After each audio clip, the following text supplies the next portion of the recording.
अस्सलाम वालेकुम। अच्छा जी, आज की अगर डेली एनालिसिस की बात की जाए ना तो ये वो सेटअप है जो कल वाले डेली एनालिसिस के अंदर जो वीडियो बनाई थी ना एनालिसिस के ऊपर, उसके अंदर ये पैटर्न हमने जो है ना वो फाइंड आउट किया था। और जिस तरह मैंने बोला था कि भी मार्केट इसको ब्रेक करेगी, फिर रिटेस्ट करेगी और फिर यहाँ से मार्केट ऊपर निकलेगी, ऑलमोस्ट जो है ना वो वैसा ही हुआ। लेकिन यहाँ पे ना आप लोगों ने एक चीज को थोड़ा सा जो है ना वो समझने की कोशिश करनी है। वो चीज है कि जो इसका रीटेस्ट है, ठीक है। देखें, हमेशा कभी भी रीटेस्ट आपके पास जो है ना वो ऐसे नहीं होगा कि ये इतना एरिया बनता है ना, तो कभी भी ऐसे नहीं होगा कि आपका एग्जैक्ट जो आपका रीटेस्ट है ना वो यहाँ पे हो, ठीक है। यहाँ पे अगर बात की जाए तो मेरे ख्याल में कल मार्केट तकरीबन 10 पॉइंट पहले जो है ना वो रिटेस्ट से निकल गई है।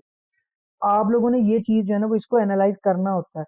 यानी कि आपको इस चीज का आइडिया होना चाहिए कि अगर आपके पास एक पेयर है बूम 500 और उसका H1 टाइम फ्रेम चल रहा है, तो उसका रीटेस्ट जो है ना वो कितने पॉइंट ट्रेंड लाइन से पहले पॉसिबल है। जैसे यहाँ से कितना जो है ना वो पहले पॉसिबल है, और कितना मार्केट जो है ना वो नीचे आ सकती है, ठीक है। बेसिकली जो टाइम फ्रेम होता है ना ये जो है ना वो इस पर्पज के लिए जो है ना वो यूज किया जाता है कि जो बेसिकली सेटअप बना है ना आपका, उसका जो है ना वो रिटेस्ट कितने पिप के अंदर जो है ना वो डन होगा, डिसाइड होगा, ठीक है। इसलिए जो है ना वो अगर यही आप लोगों के पास M15 होता तो यही रिटेस्ट जो है ना वो आप लोगों का एग्जैक्ट ट्रेंड लाइन टेस्ट करके जाता ज्यादा। उस केस में जो है ना वो रिटेस्ट एग्जैक्ट होते हैं आपके, ठीक है। जब आप बड़े टाइम फ्रेम में आते हो तो आपको थोड़ा सा मार्जिन ऊपर छोड़ना पड़ता है ट्रेंड लाइन से, थोड़ा सा मार्जिन नीचे जो है ना उसको छोड़ना पड़ता है, ठीक है। अच्छा जी, अगर मैं इसकी बात करूँ ना कि जब ये ब्रेक हुआ है यहाँ पे, तो आप लोग अगर H4 टाइम फ्रेम देखो ना, तो यहाँ पे मैंने ये ट्रेंड लाइन जो है ना वो मार्क करके आप लोगों को बताई थी। भाई जब ये ब्रेक होगा ना तो ये यहाँ तक आएगा, और मार्केट ने एग्जैक्टली वैसे ही किया। बट जो उससे अगला सिनेरियो था ना कि नेक्स्ट इसको भी ब्रेक करे H4 के, जो है ना ये पैटर्न है इसको, उसको मार्केट ने ब्रेक जो है ना वो नहीं किया। ये थोड़ा सा वेज ट्रायंगल ही जो है ना वो लग रहा है, ठीक है। अभी इस ट्रेंड लाइन की जो है ना वो जरूरत खत्म हो गई है। अभी हम लोग क्या करेंगे कि मार्केट जो है ना वो का वेट करेंगे, जहां पे भी ट्रेड नहीं करेंगे हम लोग, ठीक है। अभी हम लोग इसका वेट करेंगे इसके ब्रेकआउट का। जैसे ही मार्केट ब्रेकआउट होगी तो हम लोग जो है ना वो यहाँ से जो है ना वो इसको बाय करेंगे। देखें, यहाँ पे जो है ना वो ट्रेंड लाइन आ रही थी ये वाली छोटी। अगर आप लोग H1 देखें ना ये वाला, तो हमने बेसिकली इस ट्रेंड लाइन की बेस पे जो है ना ट्रेड की थी, इस सपोर्ट की बेस पे ट्रेड नहीं की थी। ये जो नीचे सपोर्ट है ना, इसकी बेस पे ट्रेड नहीं की थी। अभी हमारे पास जो है ना वैसा कोई सेटअप नहीं है जो छोटे टाइम फ्रेम के ऊपर काम करे।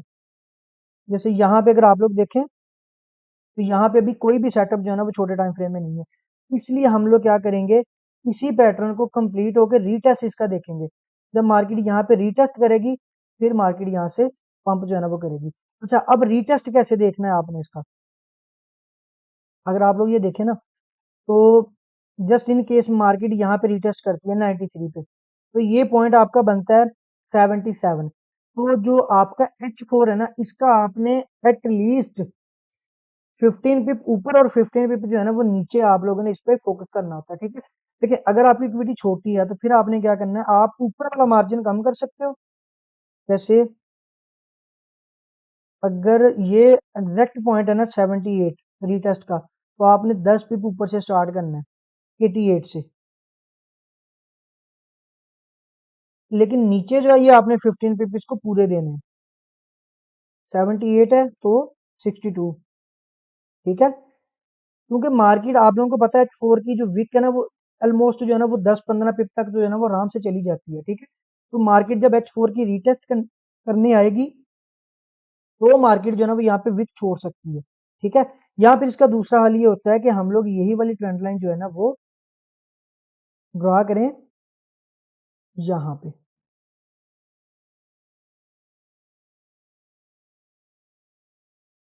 यहाँ पे हम लोग ट्रेंड लाइन ड्रा करेंगे ये वाली, ठीक है। तो ये यहाँ पे हम लोग क्या करेंगे, फिर H1 की क्लोजिंग का जो है ना वो वेट करेंगे, ठीक है। अगर H4 के ऊपर आप लोग वेट नहीं करते, H4 के ऊपर मोस्टली वो लोग ट्रेड करेंगे जो लंबा होल्ड करते हैं यहाँ पे। उनको पता है कि जब मार्केट ये वाला पैटर्न ब्रेक करेगी तो वो यहाँ से 40 से 50 पिप बल्कि 100 पिप भी उनको जो है ना वो दे सकती है, ठीक है। अगर किसी ने इसको क्विक ट्रेड करना है, फिर वो इसी सेटअप को छोटे टाइम फ्रेम पे ड्रा कर ले, इसके ब्रेकआउट के ऊपर आप लोग टोटल 15 पिप के अंदर जो है ना वो डील करके यहाँ से इसको बाय कर सकते हैं। इसलिए मैंने ज्यादा बूम 500 के ऊपर जोर अभी लगाया है। इसके अंदर जो सेटअप बन रहा है ना ये बहुत ज्यादा परफेक्ट सेटअप है आपका, ठीक है। यहाँ पे आपको अच्छी ट्रेड मिलेगी। अगर मैं बात करूँ ना क्रैश 500 की, तो इसका सिंपल सा आप लोगों ने चीज ध्यान में रखनी है कि ये यहाँ सपोर्ट से बाय ही जाएगा, ठीक है। सेल वाला सिनेरियो आप लोगों ने इसका जेन से निकाल देना है। हाँ, अगर ये ब्रेक करता है नीचे तो रीटेस्ट के ऊपर फिर हम देखेंगे इसकी ट्रेड को, अदरवाइज मार्केट यहाँ से इसकी पंप ही करेगी। अगर मैं बात करूँ ना क्रैश 1000 की, तो आप लोग H1 टाइम फ्रेम जो है ना इसको देखेंगे। H1 के ऊपर आप लोगों को ना चीज नजर आएगी कि यहाँ पे ना एक रेजिस्टेंस है। अगर इसको मैं छोटा करूँ ना, तो ये देखें, तो थोड़ा सा यहाँ पे, ठीक है, ये हमारे पास क्या है कि रेजिस्टेंस है। अब यहाँ तो देखें, कल भी मैंने आप लोगों को ना ये चीज बड़ी डिटेल में बताई थी कि जब भी आप लोगों की मार्केट बॉटम पे होती है ना, तो वहां पे जो रेजिस्टेंस होती है ना ये माइनर होती है, मेजर रेजिस्टेंस नहीं होती है। तो यहाँ पे ये माइनर है और ये वाली जो है ना वो मेजर है। इसका मतलब है कि यहाँ पे हम लोग डायरेक्टली कभी भी इसको ट्रेड नहीं करेंगे, ठीक है। हम यहाँ पे सेटअप देखेंगे। अब सेटअप कौन सा, यहाँ पे अगर मैं आप लोगों को ये दिखाऊं ना, तो यहाँ पे ये एक ट्रायंगल जो है ना वो बन रही है। अगर मार्केट आपकी यहाँ पे इस सेटअप को रिस्पेक्ट दे ना थोड़ी सी, ये, तो यहाँ पे अगर मार्केट ज्यादा ऊपर नहीं निकलती है, मार्केट यहीं पे आती है, फिर इसको टेस्ट करती है, तो ये आपकी एक ट्रायंगल जो है ना वो बनेगी उसी रेजिस्टेंस के ऊपर, ठीक है। तो फिर इसके ब्रेकआउट के ऊपर हम लोग ट्रेड करेंगे यहाँ पे। अब यहाँ पे सेटअप इसलिए जरूरी है कि ये जो रेजिस्टेंस है ये आप लोगों की मेजर नहीं है, ठीक है। तो आप लोगों ने इस चीज को मस्ट जो है ना वो ब्रेक होने देना। इसके ब्रेकआउट के ऊपर आप लोगों की ये दूसरी लाइव ट्रेड बन सकती है, इसके बगैर नहीं। हाल बता, अगर मार्केट यहाँ से ज्यादा ऊपर निकल जाती है तो भी ये सेटअप फेल हो जाएगा, फिर ये चीज वर्क नहीं करेगी।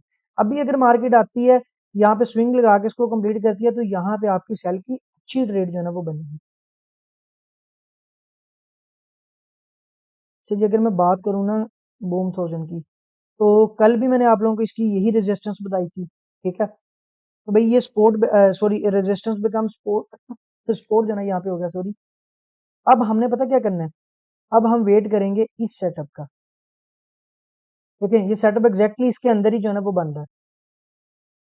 अगर मैं यहाँ पे आप लोगों को यही लिमिट M30 के अंदर दिखाऊं ना, ये आपकी बनती है 23,127। क्या आपका एक तकरीबन 90 100 के करीब करीब जो है ना वो आपका पॉइंट जो है ना वो था, बल्कि ये था 127, 127। और अगर मैं इसकी बात करूं तो ये 223।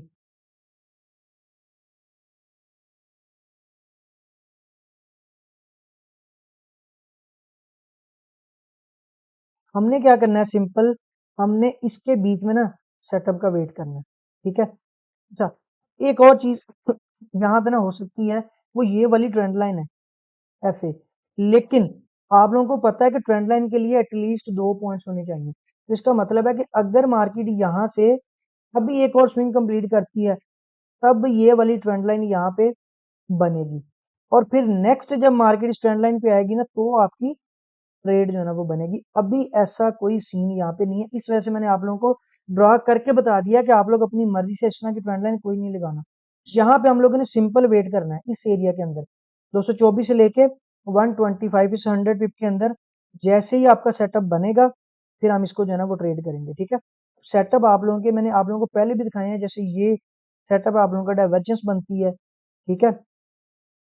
और भी अक्सर मैंने आप लोगों को जो है ना वो दिखाता हूँ यहाँ पे कि आपका डाइवर्जेंस जो है ना वो भी बन सकती है, जैसे यहाँ पे ये बन रही है अभी।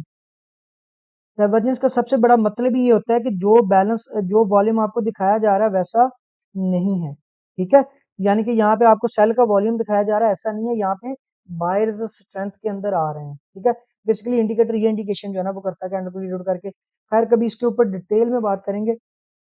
तो अभी आपने जस्ट इसका वेट करना है, और वेट करने के बाद जो है ना फिर हम लोग यहाँ से इसी एरिया सेटअप देके इसको बाय जो है ना वो करेंगे, ठीक है। फिर बूम 500 को अच्छे तरीके से ट्रेड कीजिएगा, आज अच्छी ट्रेड आप लोगों को जो है ना वो मिलेगी। कल भी हमने इसी पे जो है ना वो ट्रेड करके जो है ना वो रेवेन्यू जो है ना वो कल का प्रॉफिट यहीं से निकला है। और इसके अलावा क्रैश 1000 आपका अच्छा ट्रेड देगा अगर मार्केट आपकी यहाँ से नीचे आती है तो, ठीक है। और बूम 1000 का भी सेटअप जो है ना वो बनने वाला है। अपना ख्याल रखिएगा। ओके जी, अल्लाह हाफिज। इंशाल्लाह कल हमारी जो है ना वो लाइव क्लास होगी।